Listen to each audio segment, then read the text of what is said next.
Nightingale of India किसको कहा जाता है? ऑफ कोर्स सरोजिनी नायडू को कहा जाता है। बट इनके बारे में कुछ इंपॉर्टेंट फैक्ट्स हैं जिनके बारे में जानकर आप हैरानी हो जाएंगे। तो सरोजिनी नायडू, जिनका शादी से पहले नाम था सरोजिनी चट्टोपाध्याय, 1879 में इनका जन्म हुआ, 1949 में इनकी डेथ हुई। ये एक politically active Indian independence activist भी रह चुकी हैं। इंडिया को इंडिपेंडेंस मिलने के बाद 1947 में ये पहली लेडी बनी जो कि इंडिया के किसी भी स्टेट की गवर्नर बनती हैं। United province of Agra and Awadh, ये वो स्टेट थी जिसकी ये पहली गवर्नर बनी 1947 में, और 1949 इनकी डेथ तक ये गवर्नर बनी रही। इसी स्टेट को आगे चल के उत्तर प्रदेश के नाम से जाने जाने लगा। इसी के साथ में ये पहली लेडी बनती हैं जो कि इंडियन नेशनल कांग्रेस की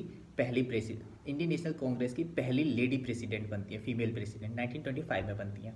इसी के साथ में ये राइटिंग में भी एक्टिव रहती हैं, एक एक्टिव पोइट है। सरप्राइज कर देने वाला फैक्ट ये है कि इन्होंने 12 साल की एज से ही राइटिंग स्टार्ट कर दी थी, 12 साल की एज से। और 12 साल की उम्र में इन्होंने 1300 लाइंस की एक पोइम लिखी थी, जिसने कि इनके जो पिताजी हैं उनको बहुत ही इम्प्रेस किया और उन्होंने फिर इनको सपोर्ट भी किया राइटिंग के लिए। इसी के साथ में एक हैरान कर देने वाला फैक्ट ये है इनके बारे में कि 13 साल की उम्र में इन्होंने एक फुल फ्लेज्ड ड्रामा लिखा, एक प्ले लिखा, महेश मुनीर, जिसने कि नवाब ऑफ हैदराबाद को बड़ा इम्प्रेस किया, बहुत पसंद आया उन्हें।